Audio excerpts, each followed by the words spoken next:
Hello, hello, hello, everybody. Welcome to Live from the Pink Couch. I'm Cheryl Grace, and this is season 3, episode 2. And of course, you can see I'm nowhere near the Pink Couch. The Pink Couch is in Chicago in the cold. I am here in California and I'm attending a conference this week. But as they say in Hollywood, the show must go on. And I'm thrilled that I'm here with my hashtag next level tribe of participants who have agreed to be coached live from the pink couch as they aspire to reach their career goals. So we have joining us four very, very distinct individuals with four very distinct goals and objectives. And the first person that we have is Alex. Alex is our newbie. And Alex graduated from Purdue University in 2021. She majored in animal sciences, so she has a BS in animal sciences, and she's actually seeking her very first professional role in a role that allows her to be around animals. So we're going to hear all about Alex. She is our newbie, and the newbie is someone who has never had their first job, graduated from college, looking to get that first professional role. We've got Alex. We also have, wave Alex, where are you? Wave Alex. Yay, hey Alex. We also have Tiffany. Tiffany is our rising star. She is an HR professional specializing in operations and diversity. She has 15 years of work experience. The last 3 years, she has been working for a luxury retail brand. Tiffany is our rising star. The rising star is someone who has spent time in their current role and is seeking a promotion. So she's seeking a promotion either within her current company or she just may have to move. Say hi, Tiffany. Here There I we am. go. Hey, everybody. Hi, Tiffany. Good to see you. And then we also have Lynn, who is our hopeful, was not able to join us to eat this evening because she's suffering from a migraine. And if any of you have ever had a migraine before, you know it can wipe you out. I used to have them all the time. So we're going to wish her well and that she's going to be back with us for the next episode. But she also is an HR professional with 14 years of experience in the government sector. She was displaced in 2021, and now she's seeking corporate stability in a C suite position, earning at least $200,000 a year in salary. So, Lynn will be back next week joining us. And last but not least, we have Kristen. Kristen is our Career 2.0 star. So, our Career 2.0 star is someone who is looking at starting all over from scratch. And Kristen is a professional makeup artist, and she's been a professional makeup artist for 14 years. She's specialized in television and doing commercials, print advertising, and corporate media. She's worked with celebrities and major brands and corporations, but she's about to give all of that up for a new dream, Career 2.0. And wave Kristen, say hi. Hi. And we're going to let you know a little bit later what Kristen is aspiring to do when we talk about our pink elephant goals. So let me explain how Live from the Pink Couch works. We are here to coach these four individuals who have their varying degrees of what they want. We help them identify what I call pink elephant goals. Now, what's a pink elephant goal, Cheryl? A pink elephant goal is your biggest, most audacious goal that you have to lean into your faith in order to achieve, and you have to ask for help. That's a pink elephant goal. We have had each of our four hashtag next level tribe identify a pink elephant goal. And that's what they're going to be working for the 8 episodes that we're together. And here's the clincher. Once they achieve their goal, they get booted out of the tribe. They get booted off of the pink couch. And this is the only show I know where it's a good thing to get booted, because when you get the boot, it means you've achieved your goal. So everybody is aspiring to get the boot. All right. With that being said, this is season 3. Season 2, we had some phenomenal individuals who worked through their pink elephant goals. And the very first person to get booted out of the tribe was Kwani. Kwani was our rising star, and she was the first person to get booted out of the tribe. She wanted to be to work in the luxury brand business or the spirits, right? And so we worked with Kwani. Kwani got a fabulous job at Moet Hennessy. She is a talent acquisition manager. She is making her goal salary, and she's happy, which is all we aspire to do here, is to help our hashtag next level tribe get what they want, or at least what they say they want. So she's back with us today as a guest coach, because she's going to be helping. Ooh, that's right. She's going to be helping one of our current hashtag next level tribes get what they want. Let me see who fits the rising star mode. Tiffany, yes. Tiffany, I am going to let you and Kwani spend 15 minutes talking and having a conversation with each other. Tiffany, you can ask Kwani anything, but you all have such similar paths and tracks. You're both in HR. You're both in dealing with luxury brands or spirits. And I think you can learn how Kwani was able to turn things around for her. And I'm just going to shut up and let the two of you talk. So Kwani, meet Tiffany. Tiffany, meet Kwani. And Kristen and Alex, don't worry, we're coming back. And everybody gets an opportunity to have a coach throughout the season. So don't worry, ladies, we're going to get you as well. So Kwani, Tiffany, have at it. How are you? Hi, Kwani.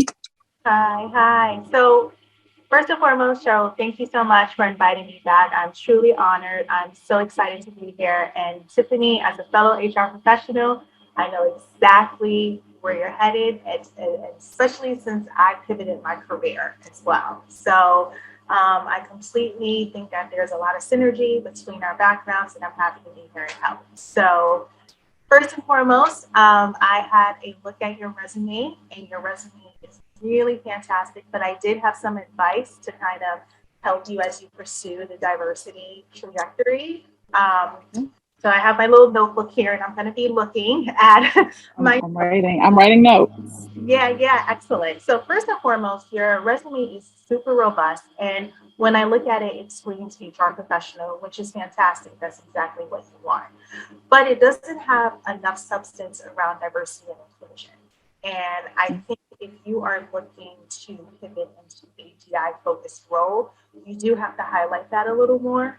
So some of the feedback that I have is, under your skills section, you have a lot of things listed, right? Some of it is a little arbitrary. I don't know that it necessarily is relevant to your DI career. So I would, for example, I would add DI best practices, right? And then, especially as someone who's in operations and HR professional, I would also add policy and procedure alignment, right? Because that's a significant portion of diversity and inclusion. So you definitely want to highlight that.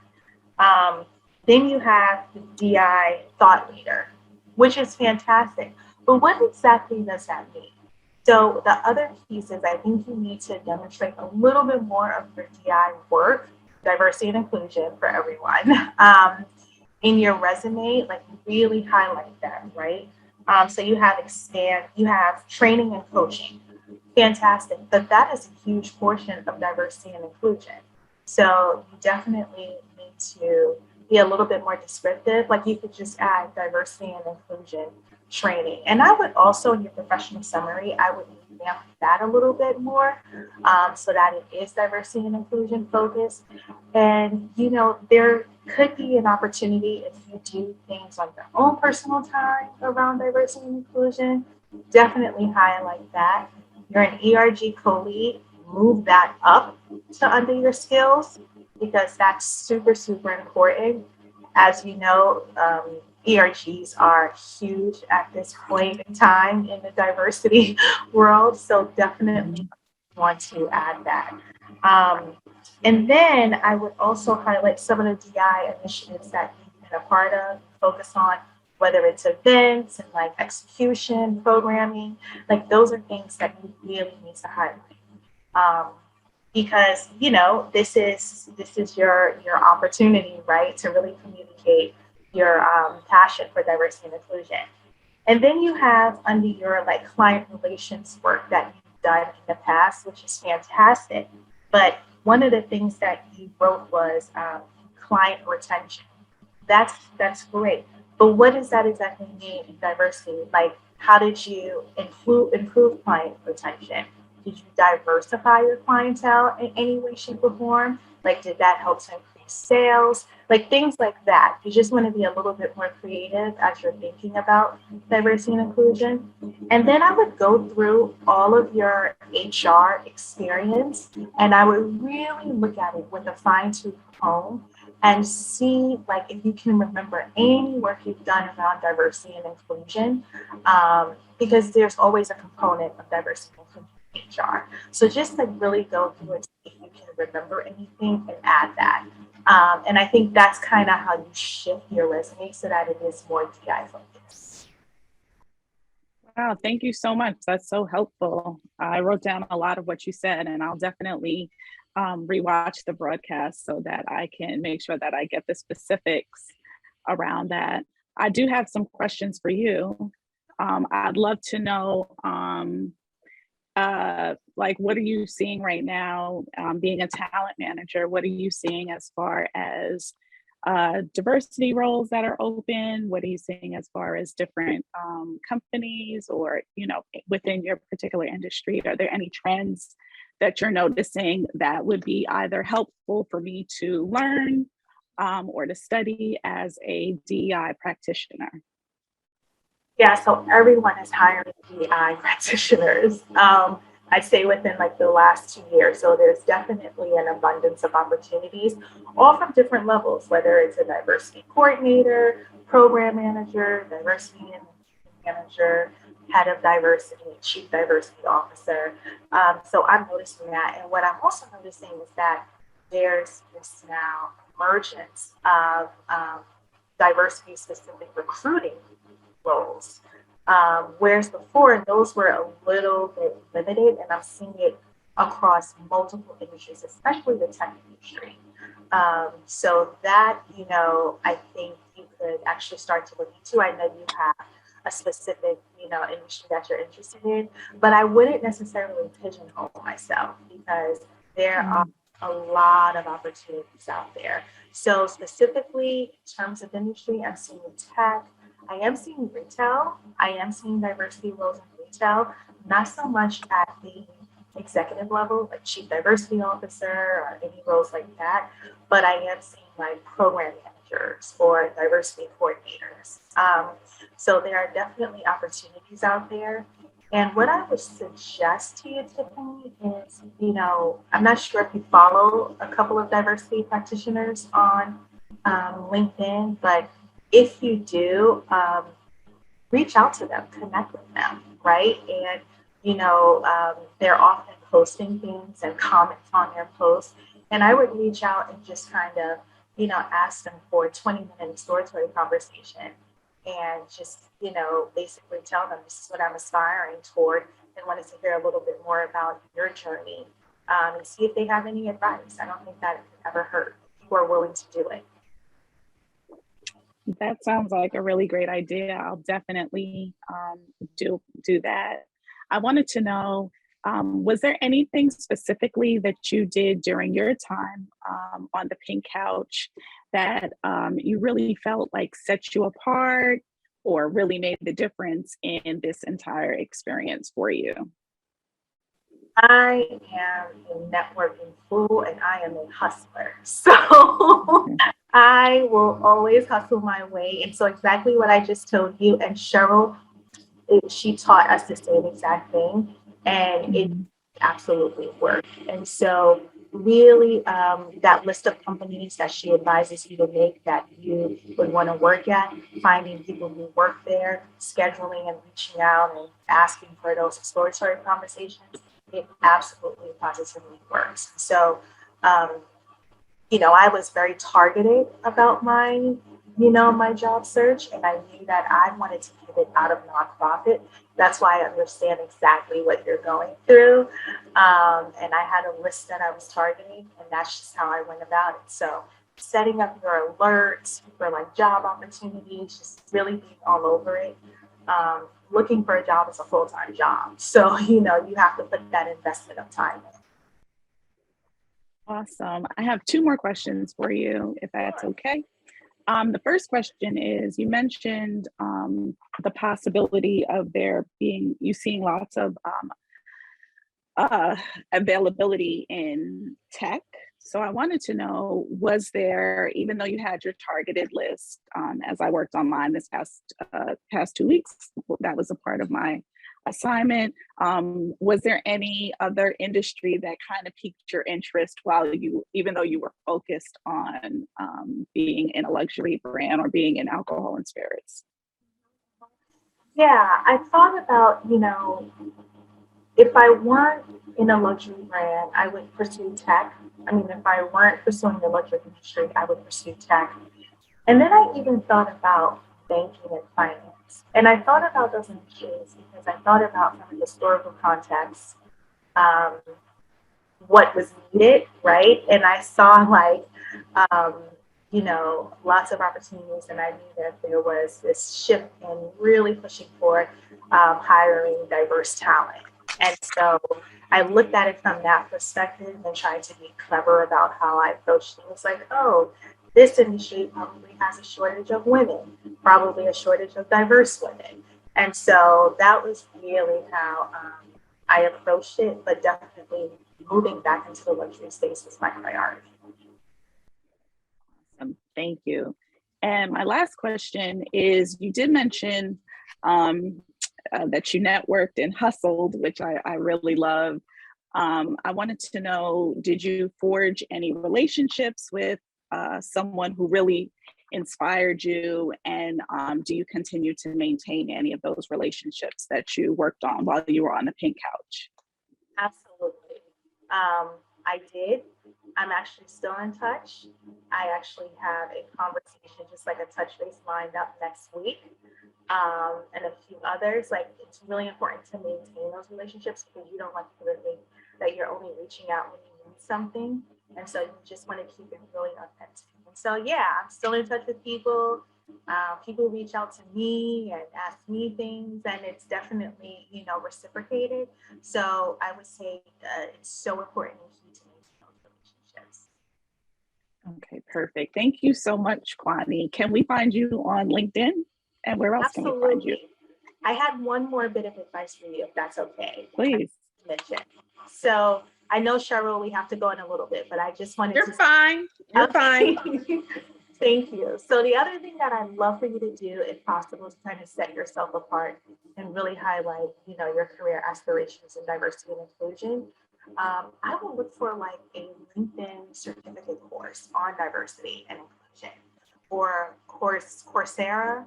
I'm not sure if you ever heard of it, but they have a ton of courses. It's like $49, and a lot of them you can get certificates, and they have diversity courses. So you don't necessarily have to go to one of the larger schools and spend a bunch of money on a diversity certificate, but I do think it's a good investment and it demonstrates that you are serious about it.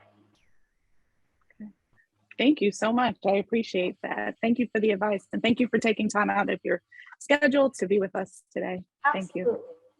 I love that advice, Kwani, to take Coursera, and we're going to have this as we often have Cheryl's Pink Couch tip. So this is Kwani's guest tip, which is taking Coursera. And is everybody familiar with it? Is Coursea? Is it Coursera? Did I spell it right? SEA? RA. SERA. SERA. Yeah. So Coursera, right? Yeah. But it does offer all of these wonderful opportunities for just $47 Yeah. to take a class. Were you familiar with it, Tiffany? Yes, I am. And that's a great thing to do. I definitely think that I'll do that so that I can get some more skills under my belt. Yeah, no, it's great. Kristen, Alex, are you guys familiar with Coursera? I was not, no. Okay, so it's an excellent Kwani, do you want to tell people a little bit more about it? Because there may be people watching also who aren't familiar with it. I just stumbled upon it maybe 6 months ago. Yeah. So you want to share what it is? Yeah, so it's an aggregated learning platform, and basically it's online schools. So you have an entire array of schools and subjects. So you have like data analytics, something around sustainability, diversity and inclusion, accounting, and it's all by really fantastic schools all over the place. London School of Economics, Yale, Northwestern, you name it. You can pretty much find anything on there. And so I just think it's like Cheryl said, it's what, $49, $47 for the course. And so it's a win-win. And it's something that you can add onto your resume in terms of ongoing continuous learning, which employers are always looking for that. One of the questions I wanted to ask you, Kwani, is so you've been through the exercises that Tiffany is going through right now, where you made the list. We had you set up informational interviews, and that's something that Tiffany's going to be moving into with her next homework assignment. But doing that and having those conversations, and now that you're actually in the job, are there any on the job tips? Like, once you get this job, this is what you need to be aware of and the skill sets that you need to really hone and bring to the table? Yeah, so for me, that's always evolving, especially as someone who made an industry change, really noticing how things are done differently. So having to be a little bit more attentive and tenacious about, okay, well, this is no longer nonprofit. This is how things are done here. Nonprofits, budgets are important, but I find being in a for-profit company, I have to be a little bit more adamant about maintaining and watching my budget. As weird as that sounds, right? Because you would think it nonprofit. Yeah, you would think it would be the other way around. I know, but it's not at all. And so that's something that I've had to learn to navigate and kind of figure out, okay, and just kind of figure out my way. This is a part of my role, so this is how I need to do it. And then just asking questions. So like I meet with finance like on a quarterly basis to just kind of check in. And so, yeah, so that was one of the things that I And jumping from one sector to another was a shift for you. But originally you did go in as the rising star, hoping to get a promotion. And so, Tiffany, I don't know if you want to touch on that, because I mean, her original quest was, I want to be promoted, and decided to move up by moving out. And sometimes you have to go in order to grow. That's a Cheryl's Pink Couch tip. Sometimes you have to go in order to grow. And so, Kwani, you chose to leave, not to stay and go up. You chose to leave. And so, can you talk a little bit about that decision? Yeah, it wasn't an easy decision, but I knew in terms of my long-term goals, it was the best decision. And I knew it because sometimes in the nonprofit industry, you can be pigeonholed and labeled as like a nonprofit person. And that has a whole slew of issues. And some people just love nonprofits, so that's fine. For me, I knew I wanted to make the transition out. And so my pink elephant goal was to either transition out or get a promotion. In the nonprofit world, people often stay for a very long time in their roles. I call them lifers. So I had already received two promotions, and I knew, okay, this the third one, what I was looking for, probably wasn't going to happen for some time. So I made the decision to say, you know what, it may seem lateral, but it's for a way bigger company under the largest fashion retail conglomerate, and I'll be getting a ton of exposure to things that I hadn't been exposed to, different types of roles. And so for me, that was a promotion, right? Because it was still a growth opportunity. And so, yeah. Well, I'm glad you made the decision, and you're finding sometimes people get hung up on, I have to move up. I can't make a lateral move. And I'm glad you addressed that issue. We're getting some calls and comments from people who are watching.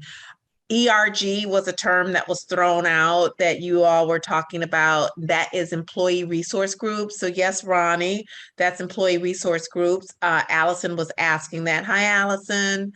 I also see that Allison sent a link and posted a link to Coursera. So if anyone is interested in finding out a little bit more about Coursera, click on the link that Allison Jordan so happily and graciously gave for us.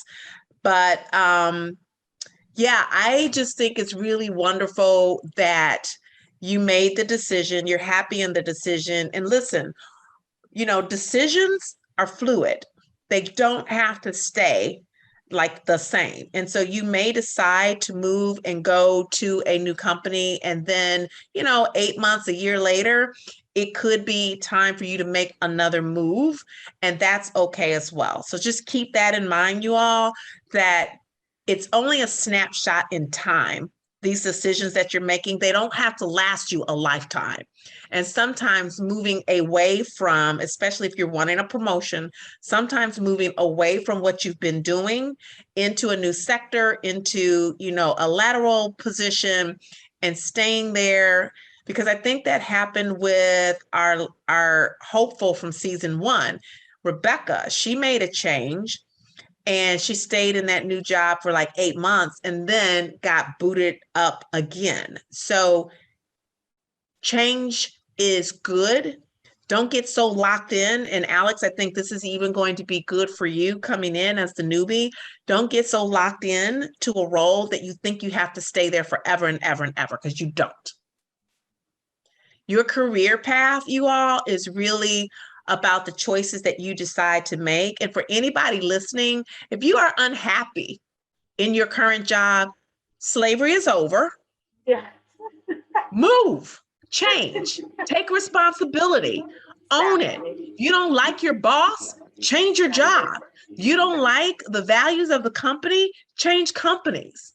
Like, slavery is over. And so for me, anyone who complains year in and year out about being unhappy at work is just a lazy person. I just have to say it, because you don't want to do the work that it takes to be happy and to move into your state of happiness at another company, in another role, or whatever. But if you are whining and complaining, I used to say this to my direct reports all the time. If you aren't smiling 4 out of the 5 work days, you're in the wrong job. You should not be dreading Mondays or Tuesdays, Wednesdays, Thursdays, Fridays either, right? You shouldn't be dreading going to work. And if you are, change, move. Either go to grow or move up or ask for what you want. But that's just what I wanted to kind of share about people who are unhappy with their job, but not willing to do the work to do anything about it. Kwani, we're so glad that you joined us, that you came back, that you were able to share and pour into Tiffany. And thank you so much for dropping by. You don't have to stay for the rest of the call. You can if you want to, not trying to boot you off, but we wanted to say thanks so much for coming out. And I will have you all's information exchanged. And so you can ask questions, Tiffany. That's one of the reasons we have the guest coaches come on, so that you have access to at least another hour of conversation when you're ready to have an additional perspective. Okay. Thank you so Once much. you've made those edits to your resume, once Cheryl connects us, send it to me and I'm happy to look at it as many times as necessary. Thank you so much. I really appreciate your offer. Thank you. You're welcome. Absolutely. Take care, everyone. Good luck. Thanks, Kwani. Appreciate you. Thanks. Appreciate you. Take care. Bye. Tiffany, your and I'm looking this up here, your homework assignment, and Kwani just referenced it because she went through the same thing, which is identify 10 to 20 companies in the retail luxury brand or alcohol and spirits and sports entertainment industry, and identify the companies that have a diversity division. So I have your homework here, but tell me what those companies, give me some highlights of the companies that are on your list and why they're on your list. So you spoke to a few things that really resonated with me. I really thought about what companies' visions align and their values align with my own. So I really looked at companies that I was really interested in, and I really love their mission and what they stand for. Also, I was really looking for organizations that provide a service and really represent a diverse workforce, but also go after diverse clients. They're not just siloed into a one-dimensional way of thinking. So that really helped me to kind of focus on this assignment. Some of the companies that I chose were fashion brands. I chose jewelry companies as well, because I really want to see representation in those organizations and representation for clients to enjoy the experiences that these luxury brands have to offer. So I did a lot of work on that. I will say I love the assignment, the part where I look to see who has a diversity department in place. And honestly, it really made me think about my own purchases, and am I making purchases at companies, and am I spending my money and using services that really speak to my own values? Is there diversity? Is there representation? And so it really made the assignment very, very interesting. And then also I could see how this assignment would be good probably for each person on the tribe, on the Next Level Tribe. But I'm really glad that this is my first assignment.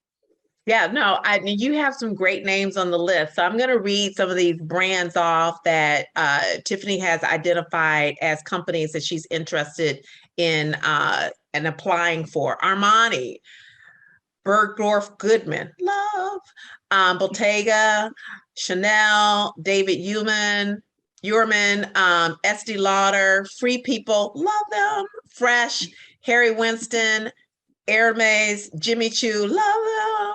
Kith, I'm not familiar with Kith, Kith. Yeah, it's like one of those niche brands, almost like an Off-White, a smaller niche brand. Okay, all right. Mackage, I'm not familiar with Mackage. Macaj, they make these beautiful jackets. Macaj. With these gorgeous fur. You've definitely seen their items. You might not have been able to identify them, but yeah. Macaj. Okay. Neiman Marcus, my all-time favorite. Prada, Restoration Hardware, love them. Rolex, Saks Fifth Avenue, Theory, Van Cleef and Arpels. So what she also did was she has a spreadsheet, and she went down and she identified whether or not there were existing diversity departments in these companies, right? And I would say 1, 2, 3, 4, 5, 6, 7, 8 of them, it's not really clear. To me, that says, okay, this is an opportunity for this company, because if I can't tell from your website, companies, if you are offering or have any existing diversity departments, that's a problem.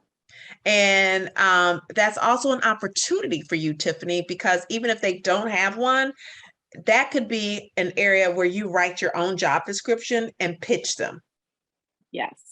So Yes. it's another way of looking at it.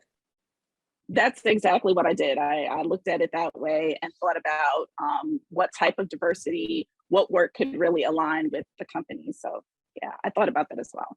So this is really a great start. So your homework assignment for next time is going in and identifying whether or not any of these companies have openings that fit your criteria, right?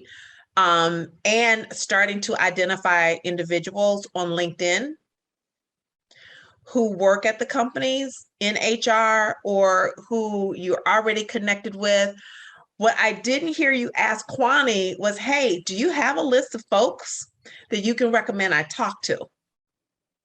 So when you all had your one-on-one, ask her if there are any individuals that she can recommend that you talk to and hold that conversation.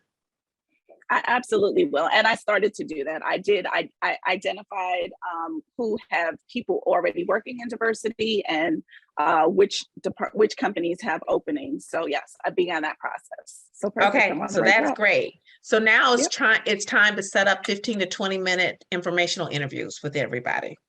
Mm-hmm. Okay, and we're going to talk about your elevator pitch as soon as I touch base with my newbie and my career 2.0. So we're going to go straight to Kristen 2.0, career 2.0. Career 2.0, again, is someone who's looking at starting all over. Hey, Kristen. Hey, Cheryl. You went last time, so I'm not going to make you go last this time as well. Yeah. And your homework assignment, was to set up social media notifications of established professionals and comment frequently on their posts and calculate the number of clients that you needed to earn $60,000 a year, because you indicated you want to be a photographer and you want to earn at least $60,000 that first year. Correct. So is that still right? Is that still the direction that you're going in? Yes, that is correct. Okay. So you said that you followed people. So tell me about what you found out from this assignment. Okay, so I definitely made my list. I came up with the list of 16 photographers that for one reason or another, they made it to this list, whether it was their aesthetic, their just kind of online presence. So yeah, I have my list of 16 photographers. I will be honest with you, Cheryl, I did start initially with, setting up the notifications, and that only lasted for about a day. I mean, because it was just, and the way my anxiety is set up, it was just too much. So they were like, so tell me about that, because so does that mean they're like posting a lot and you were getting a constant influx of notifications about all of these?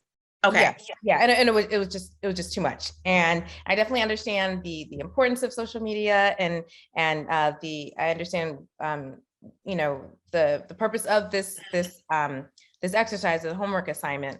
Yep. But it was just a lot. Your phone was blowing up.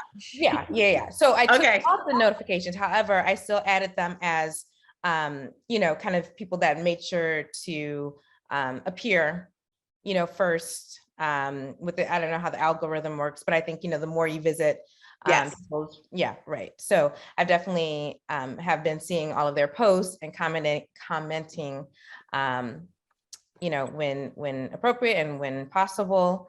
So yeah. So in terms of actually sitting down and actually having the opportunity to speak with anybody, I have not been able to do that yet.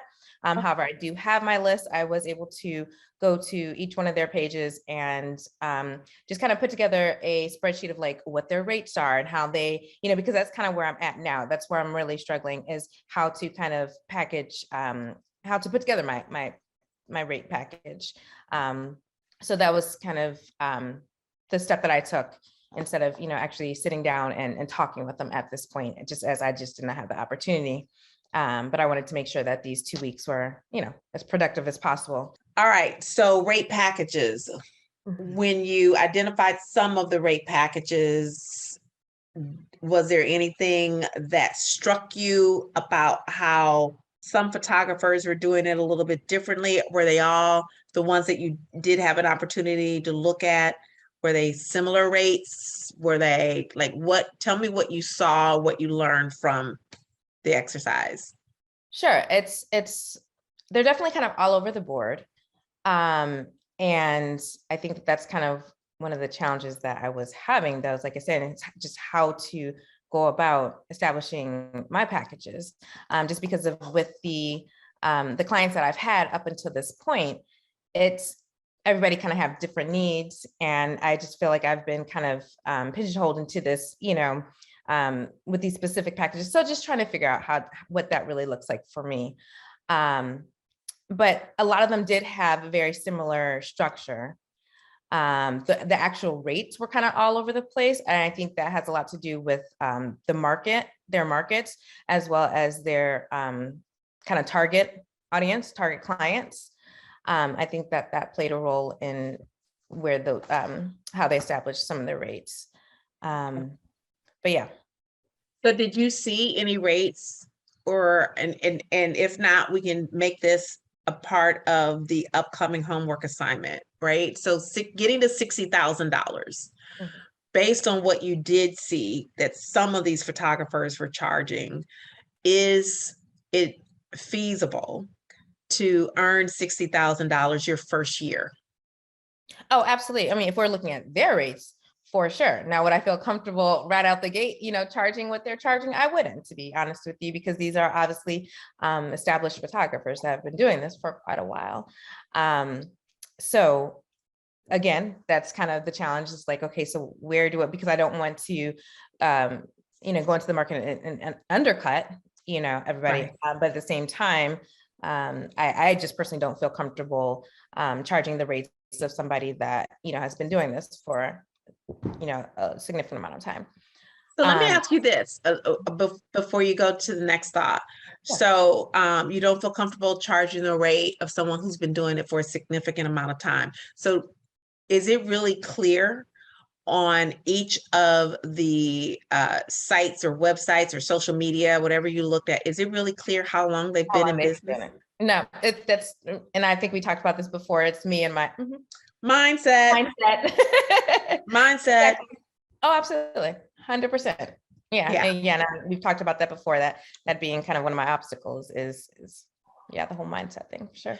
Yeah. So if you've got great photography, if you're a great photographer, I don't need to know that you've been doing it for 1,500 years in order to charge me $1,500 for one sitting or whatever. I'm just making this up.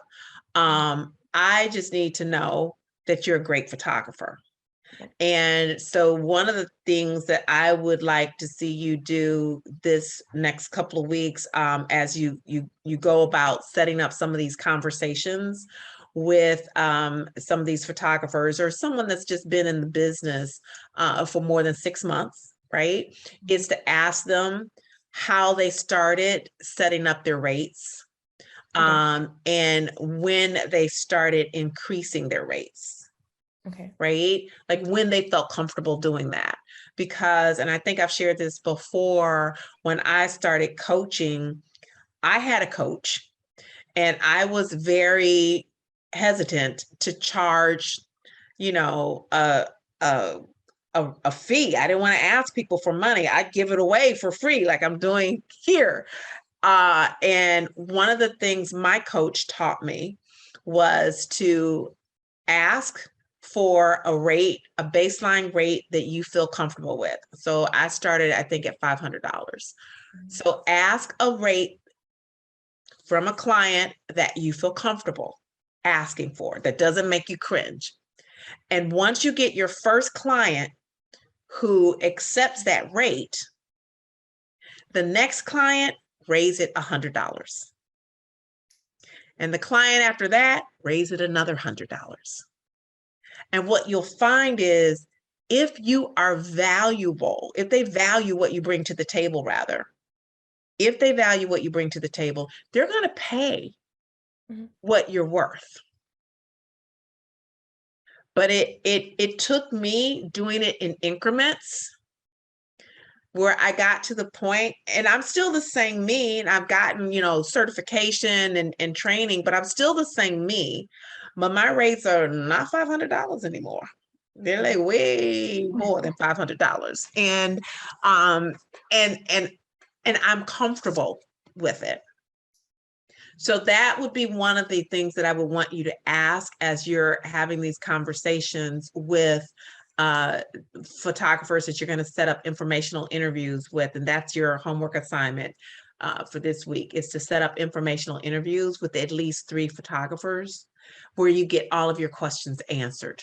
Like, well, how did you decide to set up your rates? And, how do you set up your page? And do people ask you about your experience? Do people get all of your questions out with individuals who have been doing it?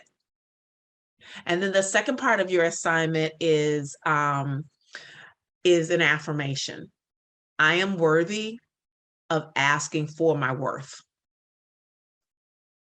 I am worthy of asking for my worth.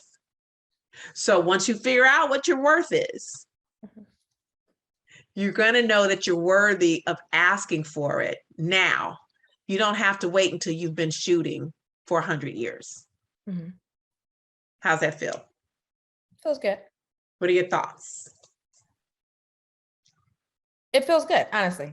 Okay. I was just repeating that, saying that in my head as you said it, because I know just with affirmations and how they work, like you have to feel it. Yeah. And I was just seeing how that felt, and it felt good. There wasn't resistance there. Yeah. And resistance is only coming from fear. Mm-hmm. And maybe we also identify what scares you.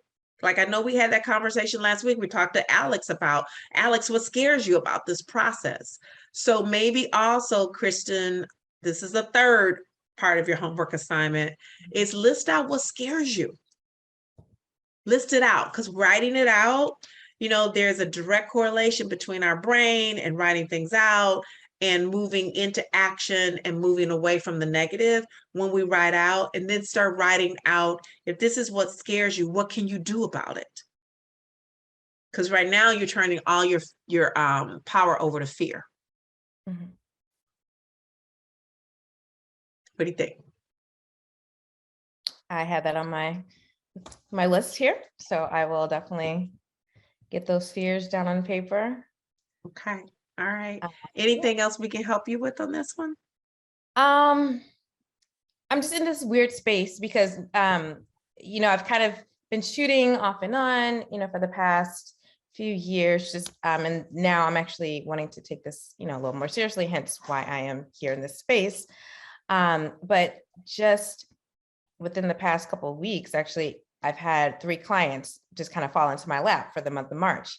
And that fear is just debilitating, like to the point of, and you're talking about how I'm not feeling comfortable with charging your clients. I had a client from last year just reach out and asking for some, to purchase some additional photos that I never even sent her the invoice for the first ones. And she's just like, oh, I still want to pay. And, I didn't do it. I didn't send the invoice because the pictures turned out great. She loved them, but yeah, I have got to get a handle. Got to get a handle on this. So let me say this, because you said the pictures are not great, but no, the pictures them. turned out great. No. Oh, okay. I thought you said the pictures. Okay. No. I was like, if she loved them, then let's just figure out what it is that's scaring you. Yeah. and it could be fear of success versus fear of failure. So, but like at the end of the day, everything you want or you say you want is on the other side of that fear. And if people are coming back to you for repeat business, that's liquid gold right there. That is liquid gold. So let's map out, write down things that scare you when you really think about it. What is scaring you? And you don't have to judge it. It doesn't have to be a good fear or a bad fear. Just write it out. Don't judge yourself. Just let it go. Just write out, one, I'm afraid I'm gonna not make enough money, or I'm afraid I'm gonna make too much money, or I'm afraid that, I'm not gonna spend the time I need with my child, because I don't know what the fears are, and I'm just totally making those up. But just do it from a point of just free flowing. Don't stop and judge yourself. Don't stop and judge what you're writing. Just write it. Okay. Okay. Okay. All right. Thank you. Thank you. And I hope you're feeling better. Thank you. Okay. Alex. Hello. So Alex's assignment, their homework assignment was make an appointment with the veterinarian's office for your pet and chat up the people working in the office, and or explore what types of jobs come with these veterinarian roles, and identify 10 types of veterinarian/pet oriented businesses. Tell me about your homework assignment, how you felt, what you did, and let's hear about it. So my homework assignments went pretty well. I made an appointment for my cat Dexter. Hey, Dexter. Yes. I chatted up with the vet mainly about Dexter and like how he's doing and what things to look for in the future, like, and how often you have to bring in cats to the vet. But I did end up asking a vet tech. I like right before we were about to leave and she was about to like let me leave with Dexter, I asked her really quickly, what's one piece of advice that she would give to someone that's trying to work in an animal industry. And her main piece of advice was to start volunteering at PAWS. And that's something that should have crossed my mind before, but just didn't for whatever reason. And so I was like, that's a great idea. So I filled out the application and I'm waiting to hear back about that. Wow, that's a lot. So let me stop there before you go on, because what I love that you did, Alex, was you immediately went into action. So can we just, because here we celebrate wins. So can we just give, a round of applause from hearing the information and applying the information? Because a lot of times we'll get information from these informational interviews, but we don't do anything about it. So you heard that volunteering at PAWS was a great way to do it, and you put in the application. And so I know the next time we're going to come, you're going to hear that PAWS has accepted you as a volunteer, and we're going to go on from there. But anyway, I just wanted to celebrate that moment with you. So go on. What else? That was the biggest piece that I took from the veterinarian's office. I did talk to a couple of the receptionists just to see if they liked their jobs and like the hours and stuff. And they had good things to say, so that was good, because that's kind of the job that I'm looking at getting right now, or trying to get. Yes. As far as looking up pet-oriented businesses, I thought that was really cool because I found out there are a bunch of places that like I didn't even know existed around me. And also looking at jobs just with animals and pets. I didn't know that there were so many positions in a veterinarian office. I just thought it was like a vet tech, and veterinary receptionist, but it turns out there are a whole bunch of different positions, like a veterinarian dermatologist, a veterinary epidemiologist, like all these other things that I could go into, which was really cool. Wow, this is really exciting because, I don't know a lot of people who majored in animal services. Was it animal services? Is that the specialty? Animal sciences, right? And so I feel like we're learning along with you. And the best way to figure things out is to do research. And you did a great job. You have a 10 list of 10 veterinarian pet-oriented businesses, Wrigleyville Vet Center, Belmont Animal Hospital, Animal Medical Center of Chicago, Higgins Animal Clinic, Bark by the Park, love it. The Catcade, Cat Cafe and Rescue, Pups Pet Club, Dogaholics, Chi-Town Doghouse, cute names, and Paws Chicago. So those were the 10 types of pet-oriented businesses that you discovered, the types of jobs offered in the vet industry and salaries provided. I don't know if you have it with you, I'm looking at it, but what's the range of jobs? Because the salary ranges look pretty interesting. Alex, tell me what you thought about these, because this is pretty juicy stuff. Yeah. So like, I feel like it can range from like 30,000 if you're like making money as a veterinary receptionist, like something like around 30,000 a year. But it can go all the way up to like 93,000, 97,000, I think was up there for like being a veterinary epidemiologist, dermatologist. Like it just depends on their specialty, I guess. There is a I can't say veterinarian for whatever reason today, pharmaceutical sales rep. I never thought of that. Who knew? And they make $59,000 a year. Yep. So cool. That was pretty cool to see. Wow, this is really interesting. Okay, so your homework assignment for this period until our next session is identifying jobs now with these titles, and seeing if there are any jobs with these titles in the companies that you identified. Okay. And reaching out or like taking a look like Tiffany did with her list and identifying, what kinds of positions each of these 10 companies have.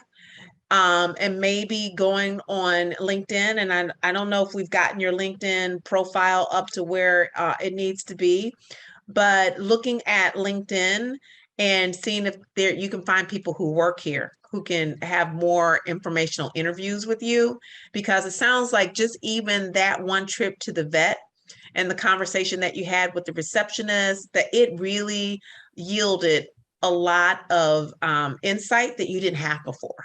Yeah, for sure. So these conversations, you all, that you're going to have with people who are doing what you want to do, it's really very important. So we need to start having you identify people, Alex, to talk to. Okay, I can do that. Okay, all right.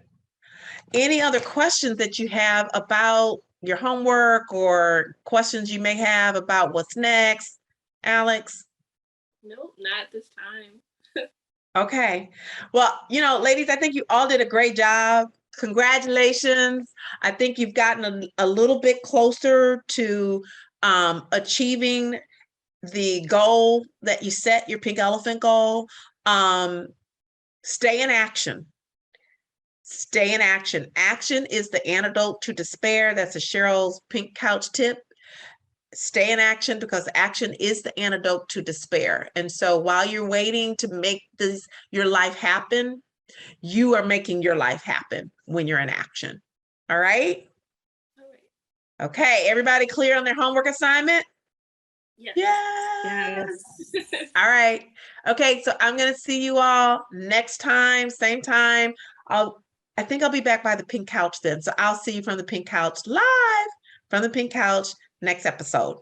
Check out the progression of all of our participants at Cheryl's channel of Fabulosity on YouTube, or learn more about the coaching programs and services we offer at IamCherylGrace.com. This has been a Powerful Penny LLC Pink Elephant production.